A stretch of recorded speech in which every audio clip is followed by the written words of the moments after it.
Evelyn Hart's voice trembled in the moonlight as she whispered, "Don't take it off. Just do it." The Apache froze. His hands hovered in the air, his breath visible in the chill of night, eyes locked on the scar beneath her collarbone, the one shaped like a bullet wound. The canyon was deathly still except for the distant cry of a coyote. A fire flickered between them, throwing wild shadows across his scarred chest and her torn red dress. 2 hours earlier, she had been riding alone through Dry Hollow Pass and Outlaw Shortcut when her horse was shot from under her. She dragged herself to a creek, bleeding, terrified, and barefoot. That's when she saw him, Taza, an Apache warrior she'd heard stories about. Some called him the ghost of Coyote Ridge. Others whispered he'd once spared a settler child only to lose his entire clan for it. Now, he stood before her again, half in light, half in shadow. "Why are you here?" Evelyn had asked earlier when she first saw him step out of the dark. "To bury something," he had said. He didn't mean a body. Now, as he reached toward her shoulder where the bullet had grazed her skin, she flinched. The words came out of her mouth before she could think, "Don't take it off. Just do it." And for a moment he froze, caught between memory and duty. Because once, years ago, another woman had said those same words his wife before she died in his arms after a raid gone wrong. He wrapped his hand in cloth, pressing it gently against Evelyn's wound. She gasped, but his eyes didn't waver. "You were shot by a white man," he said quietly. "But you wear no badge, no ring." "I ride alone," she answered. "Always have." He looked at her, long and hard, then said something that chilled her. "No one rides alone in this desert and lives long. You must be running from something." Evelyn's eyes fell to the ground. She didn't answer. The fire popped, scattering embers like tiny stars. The wind howled through the canyon walls, carrying with it the smell of sage and gunpowder. For a moment, neither spoke. Then Taza did something unexpected. He took a small pouch from around his neck, opened it, and sprinkled ashes into the fire. "My son," he whispered. "He died near this creek. I come here each year." Evelyn's breath hitched. "I'm sorry," she said softly. Taza nodded. "You are bleeding on sacred ground, white woman. The spirits will not rest easy." "I didn't choose this place," she whispered. "But maybe it chose me." He studied her again, and something flickered in his eyes, something between anger and curiosity. "You are not like others," he said. "You do not look away when you see me." "Maybe I've seen worse," she said, voice cracking. The night deepened. A wolf howled far away. Evelyn sat shivering, her hands trembling as she looked at the warrior before her. There was something in him, a quiet kind of power, the kind that made the wind pause. Taz arose and tossed more wood into the fire. Sparks danced between them. "You should rest," he said. "And you?" "I do not sleep." She looked up at him, silhouetted against the firelight, bare-chested, painted with ash and memories. And something inside her shifted, a strange, dangerous calm. She wasn't sure if she feared him anymore. When she finally spoke again, her words were a whisper against the wind. "You said you came to bury something," she murmured. "I did. What was it?" He looked at her, the firelight glinting in his dark eyes. "Anger," he said quietly. "But it always finds me again." Evelyn's heartbeat quickened. For the first time that night, she realized neither of them was running to anything. They were both running from something too heavy to carry anymore. And as the fire burned lower, her eyes met his, and the world seemed to still caught between two souls scarred by loss, bound by something neither could yet name. But the desert was listening, and it would not stay silent for long. The morning came slow, bleeding gold over the canyon's jagged edges. Evelyn woke to the smell of smoke and the sound of water trickling nearby. Her shoulder throbbed where the bullet had torn through her skin, but the bandage wrapped around it was tight and clean. She blinked, realizing it wasn't her doing. Taza sat across the fire, silent as the stone cliffs, sharpening a bone-handled knife. His face was unreadable, but his eyes never left the edge of the canyon like a man who knew danger could crawl out of the sunrise. "You cleaned the wound," she said quietly, her voice rough. He didn't look up. "You were losing blood. It was not a choice." Her throat tightened. "You could have left me." "I thought about it," he said simply. "But you spoke the words." Evelyn frowned. "What words?" "Don't take it off. Just do it." He paused, glancing at her. "Someone once said that to me before she died." She felt a shiver that had nothing to do with the cold. "I didn't mean to stir up your ghosts." Taza set the knife down. "No one means to." For a long moment, they sat in silence. The wind sighed through the canyons, brushing strands of his hair across his face. Evelyn noticed the scars along his rib slashes that told stories of survival. Finally, she asked, "Your son, how old was he?" Taza's gaze hardened. 5 winters. "I'm sorry," she said again, and meant it. He nodded once, then looked at her with quiet intensity. "And who did you lose, Evelyn Hart?" Her name in his voice felt strange, almost sacred. She looked away. "My husband, Sheriff William Hart." Taza's hand froze mid-motion. "A lawman, yes. Then why are you running?" Evelyn's lips trembled. "Because I killed him." The words seemed to hang in the dry air, heavy as stone. The fire popped between them, a single ember drifting upward like a fleeing soul. Taza said nothing for a long while. His expression didn't change, but the air did. It tightened, crackled, like thunder before a storm. Finally, he said softly, "Tell me." Evelyn drew a slow, trembling breath. He wasn't the man people thought he was. In town, he wore the badge. At home, he wore the devil. Her eyes glassed with unshed tears. "I tried to leave once. He broke my jaw and locked me in the barn for 3 days. When he drank, he saw things demons in me," he said. She paused, voice cracking. "Last week, he came at me again. I don't remember reaching for the gun. I just remember the sound. Then the silence." Taza didn't move, didn't blink. "So you ran?" "I buried him behind the barn. Took the horse. Didn't even grab food." The Apache rose to his feet and walked toward the water. His shadow stretched long and sharp in the light. Evelyn watched him, fear stirring in her chest. "Are you going to turn me in?" she asked. He knelt by the creek, washed his hands, then said without turning, "Your people hang women for less." "I know." He looked back at her, then eyes dark and deep, unreadable. "You think the desert will save you?" "I don't know. Maybe I thought it'd swallow me instead." Taza walked back and crouched near the fire. His voice was lower now, almost gentle. "The desert doesn't choose sides. It only takes what's left behind." She met his gaze. "And what are you doing out here, Taza? What's left behind for you?" He looked toward the ridge where a crow circled. "Everything I loved. My wife, my son, my tribe." Evelyn swallowed hard. "Because of the settlers?" He nodded once. "Your soldiers came after me because I spared a child. They called it betrayal. I called it mercy." She leaned forward. "And what happened to the child?" His eyes darkened. "She died anyway." The canyon fell silent again, only the wind moved between them. After a while, Taza rose, gripping his knife. "You can't stay here. Riders will come. They always come." Evelyn's heart pounded. "Then where do I go?" He looked toward the horizon where the sun flared against the rocks. "You go where no one follows.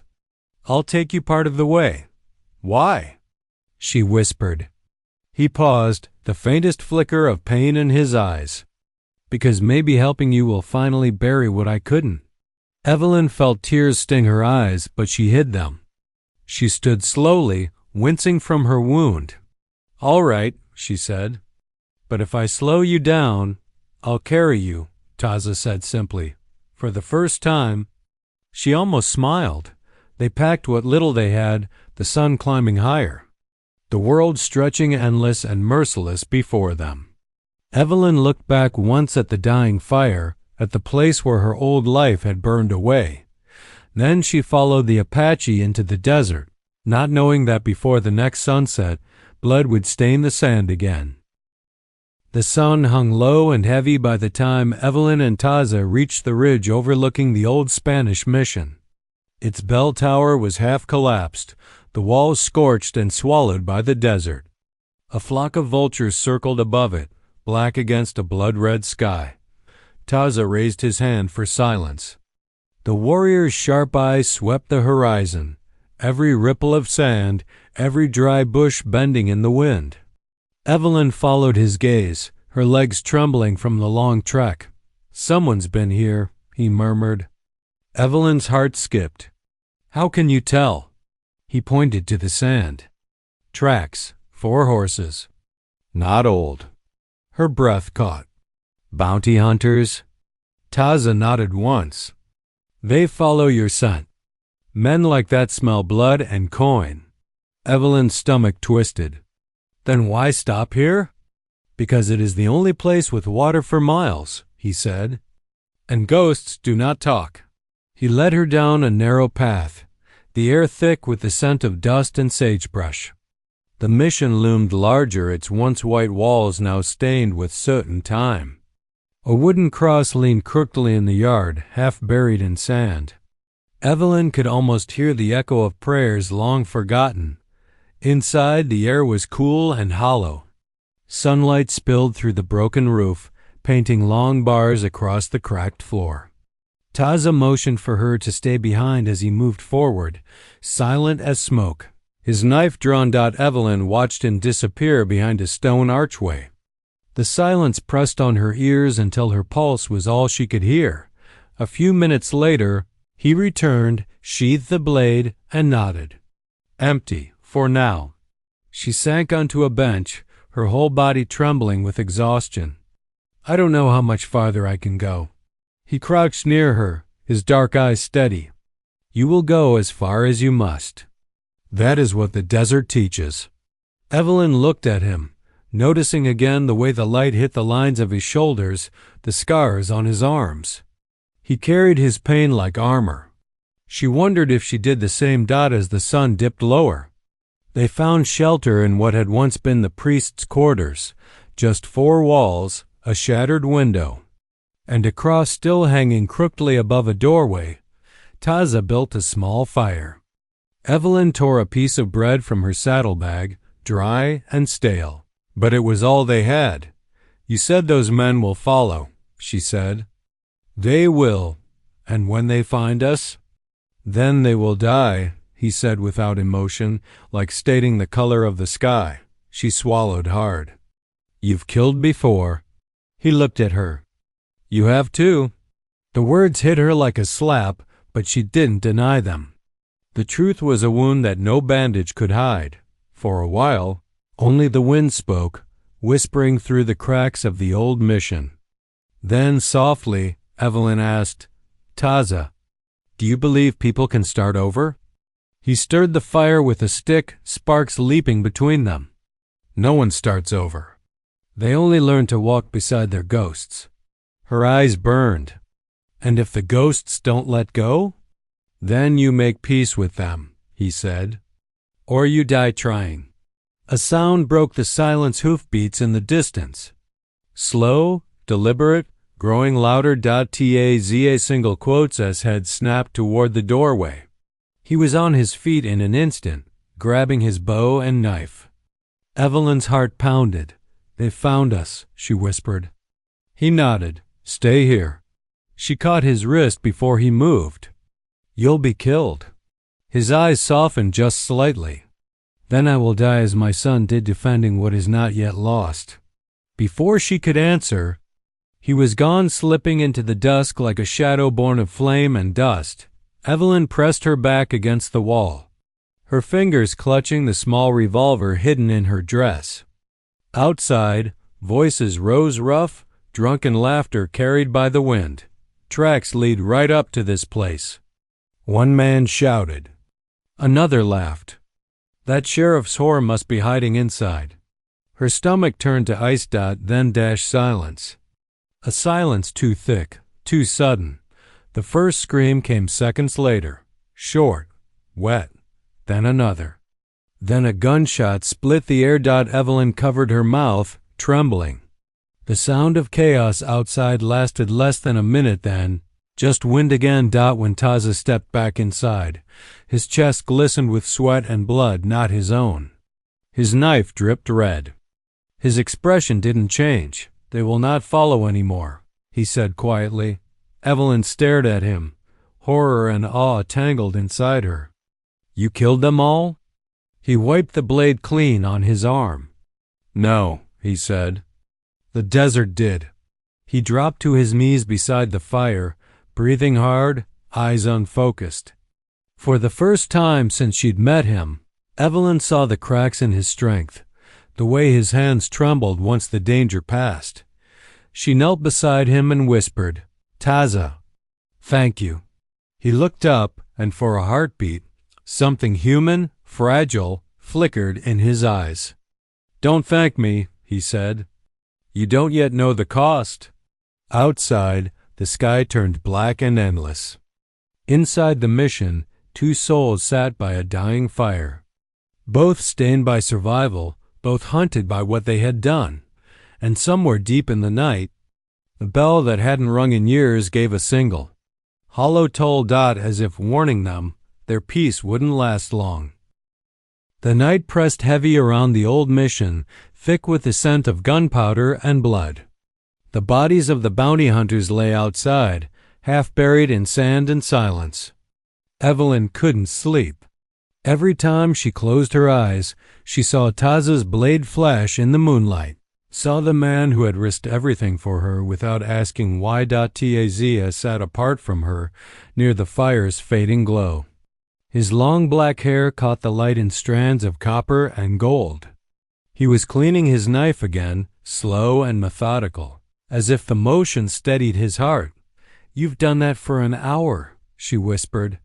He didn't look up. Blood remembers. If you leave it on steel, it calls for more. Evelyn shivered. "Is that Apache belief?" "It's truth," he said quietly. "Steel feeds on pain." The wind moved through the cracked walls, carrying a faint sound, a whisper of bells far away. Evelyn stood and stepped toward the doorway, looking at the dark horizon. "I don't understand you, Taza," she said softly. "You talk about death as if it's something you know too well." He glanced at her, his gaze sharp but not unkind. "I have sat beside it too many times. When you stop fearing it, it becomes a companion." She turned toward him, her voice trembling. "And what if I can't stop fearing it?" He looked into the fire. "Then you keep walking until you can." The silence stretched between them, filled with unspoken truths. Evelyn's wound throbbed as she lowered herself beside him. "You saved my life twice now," she said. "Why?" "You could have left me." Taza hesitated, his jaw tightening. "Because when I look at you, I see my wife before the fire took her." Evelyn's breath caught. "You never told me how she died." He stared into the flames, the reflection flickering in his eyes. "The soldiers came to our camp at dawn. They burned everything. She tried to save our son." His voice cracked, barely audible. "She told me not to take her necklace off, just to run. I didn't listen. When I went back, the fire had already claimed her." Evelyn's throat closed, tears stinging her eyes. "I'm sorry, Taza." He shook his head. "Sorry doesn't change what burns." The wind outside grew stronger, rattling the mission's wooden beams. Evelyn noticed a faint glimmer on the wall, a wooden cross, half charred, hanging above the doorway. She walked closer, touching it gently. The wood felt warm beneath her fingers, as if holding its own memory. "What do you think the priest prayed for before this place fell?" she asked. Taza rose and came to stand beside her, his tall frame casting a shadow over the cross. "Forgiveness," he said.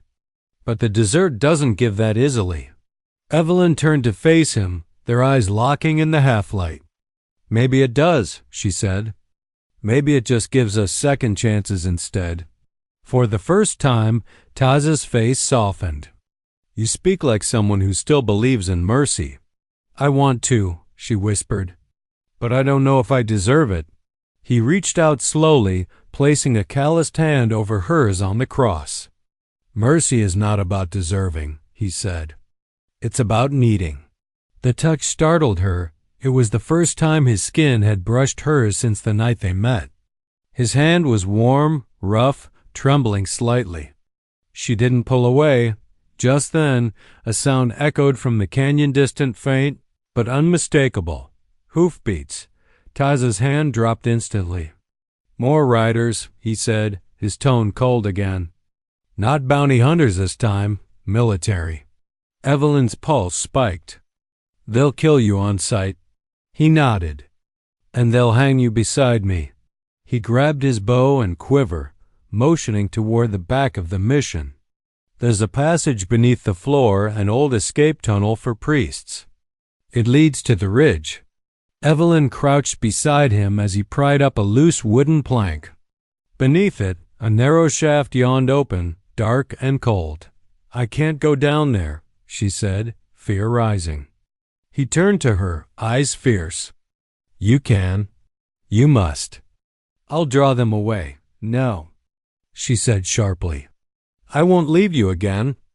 Taza's jaw tightened.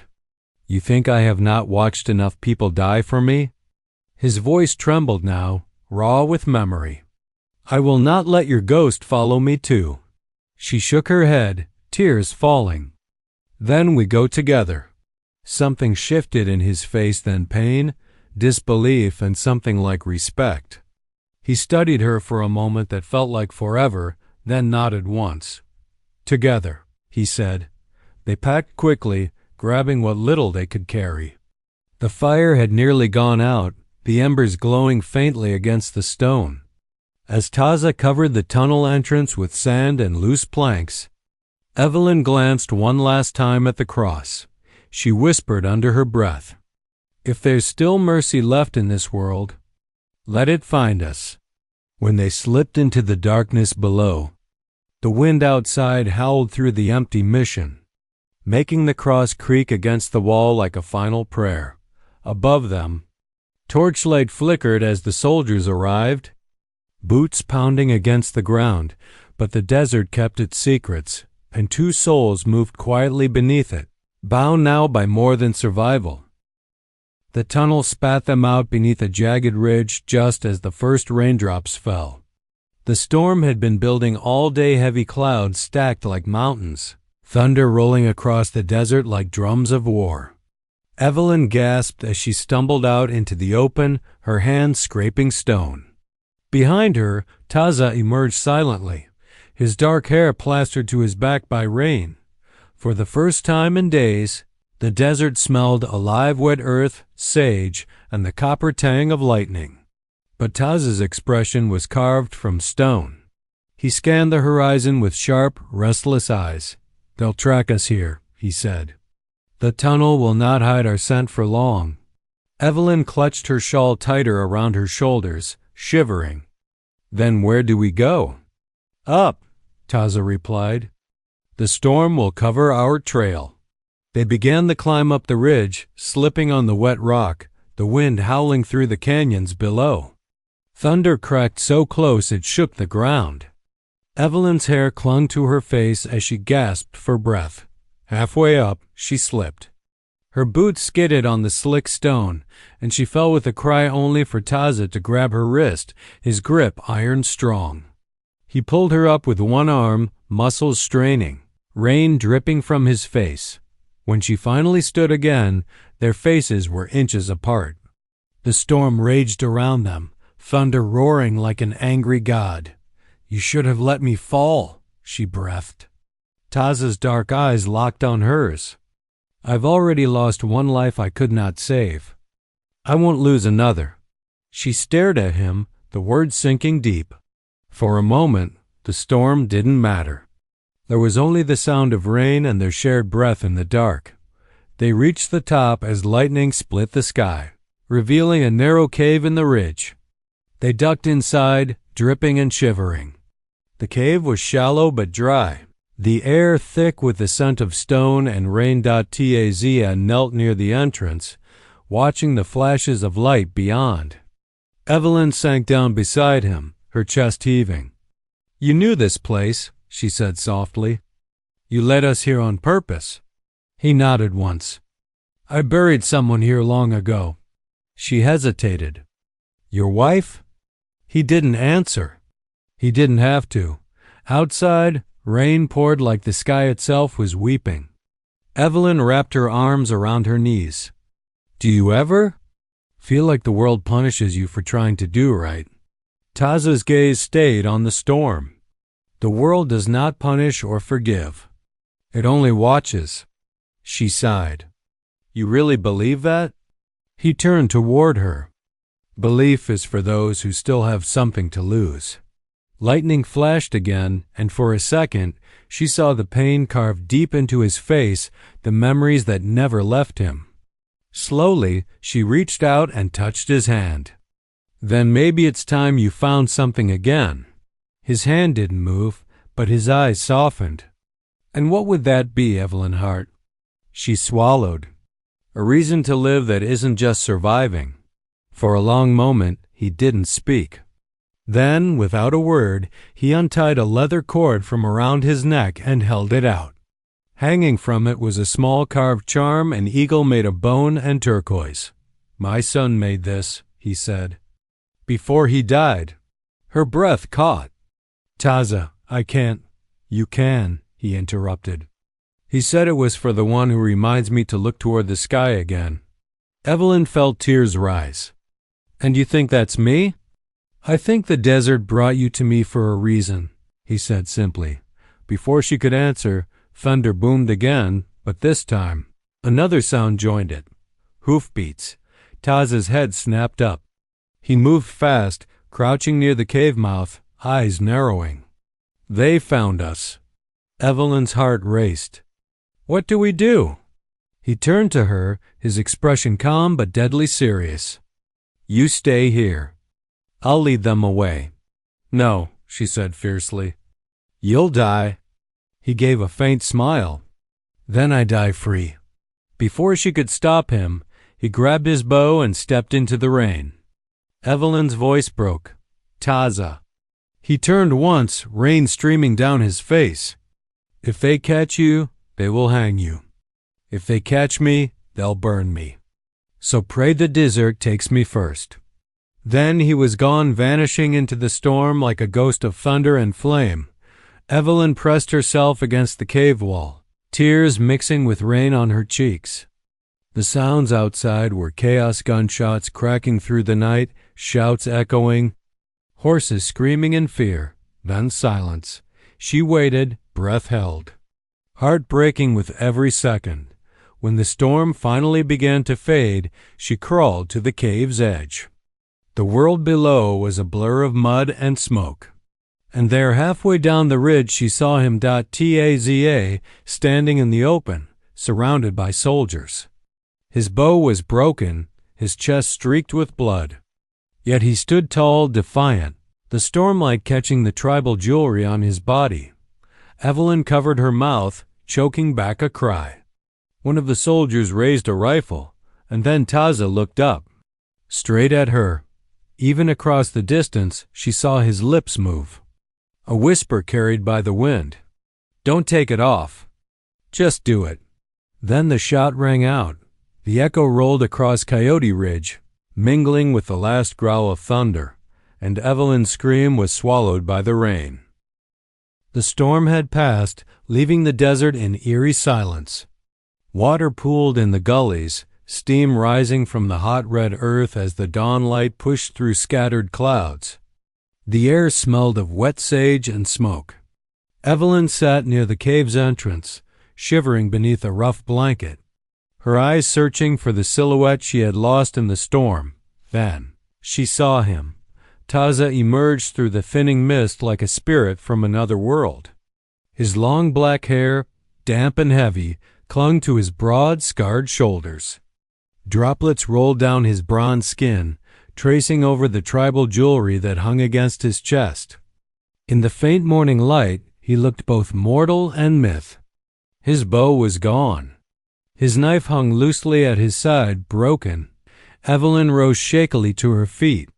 "You came back," she whispered, voice trembling.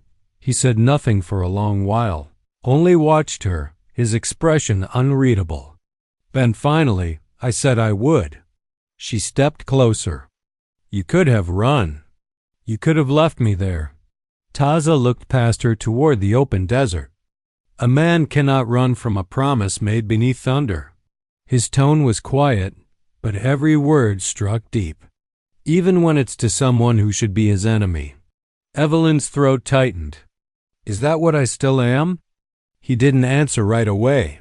He crouched near the fire, rekindling the faint embers with dry brush. Sparks rose between them. "My people taught me to hate yours," he said softly. "And your people taught you to fear mine. But hate and fear are both heavy things. We carry them so long. We forget they were never ours to begin with." Evelyn knelt beside him, staring into the fire. "Then why save me?" He didn't look at her this time. "Because once," he said, voice cracking slightly, "someone saved me. A white woman. Long ago, before the soldiers came." His jaw tightened. "She gave me water. Her kindness cost her everything." Evelyn reached toward him, hesitating. "Taza," he turned his face away. "I will not let that happen again." Lightning flashed far off in the distance, a storm returning over the horizon. Evelyn's hand found his wrist before she could stop herself. "You can't blame yourself forever," she said. "You can't keep carrying the ghosts of everyone you couldn't save." He finally looked at her then, his dark eyes searching hers as though trying to find something lost long ago. "And you?" he asked. "Will you stop running from yours?" The words pierced her like a blade. Tears filled her eyes. "You don't understand. I can't undo what I've done." Taza's hand rose slowly, brushing away one of her tears with a rough thumb. "Maybe not, but you can decide what comes next." For a long moment, there was no sound but the crackle of fire and the quiet drip of water from the rocks above. Evelyn's breath caught as he leaned closer. The faint scent of smoke, rain, and wild sage clung to his skin. She could feel the heat radiating from him. The heartbeat that defied the cold wind. Then, without warning, a shout echoed from the ridgemen's voices.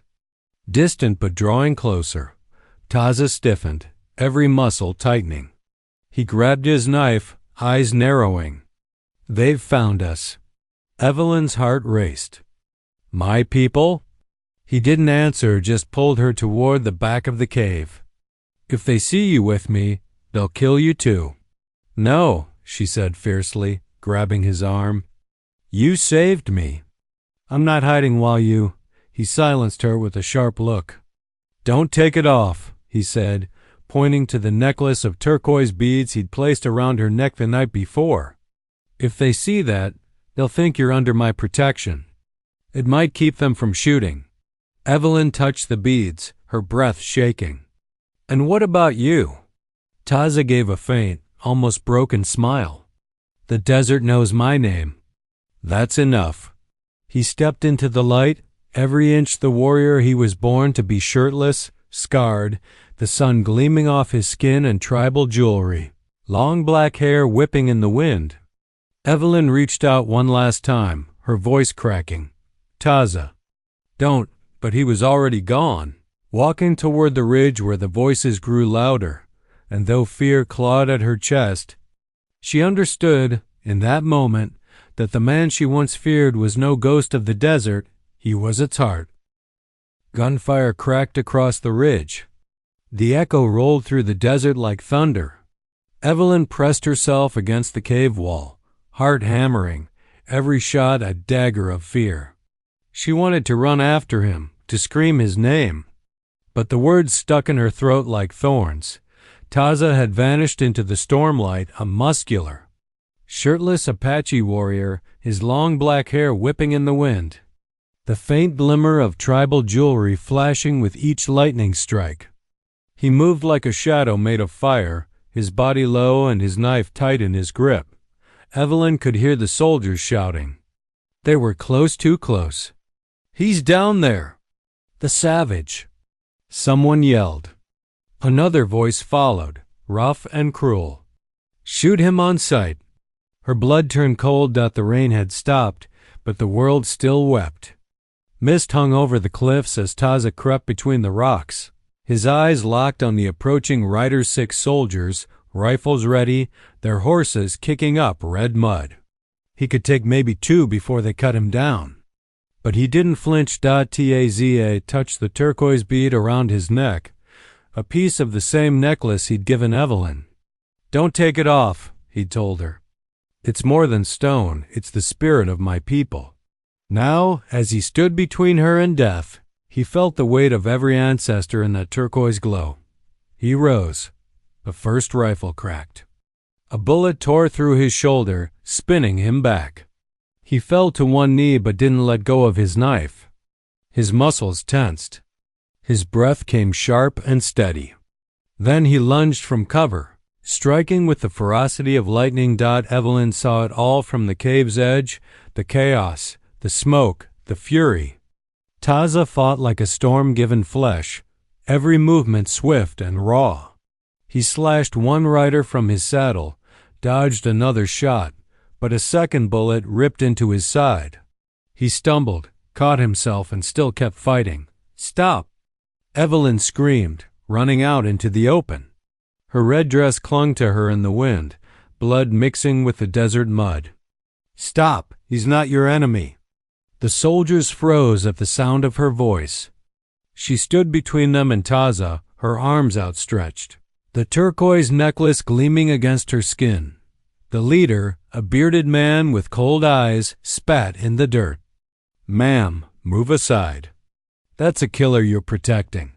Evelyn shook her head, tears streaming down her face. "No, you're wrong. He saved me." The man cocked his rifle. "Step away now."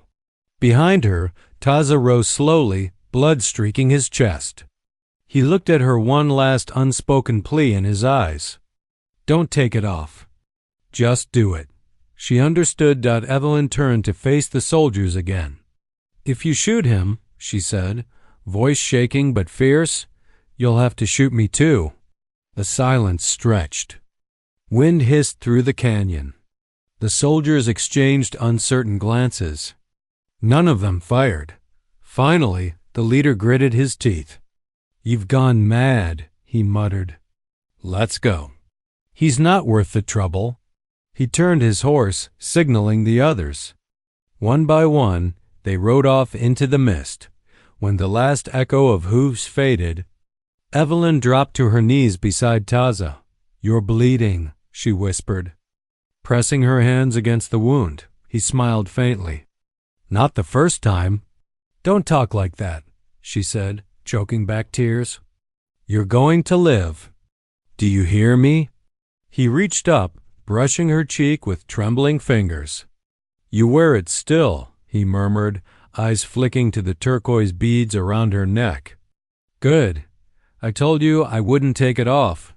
He laughed softly, a sound like the wind through dry grass. "Then maybe my spirit will find its way home." Her tears fell on his chest. "Taza, please don't go." But he was already drifting, the pain in his face replaced by calm. His hand slipped from hers, and the desert grew quiet again. Evelyn stayed there until the sun broke through the clouds. The light fell across him, making the turquoise in his jewelry gleam like fire. She rose at last, her red dress torn and caked with blood. From her neck, the turquoise beads glimmered in the dawn. She looked east, where the desert stretched forever, and whispered, "I'll tell them. I'll tell them who you really were." Then she walked away from the cave carrying his spirit, his courage, and his promise with her. The desert wind rose once more, whispering his name through the canyons. Taza. And the land, for the first time in years, felt alive again.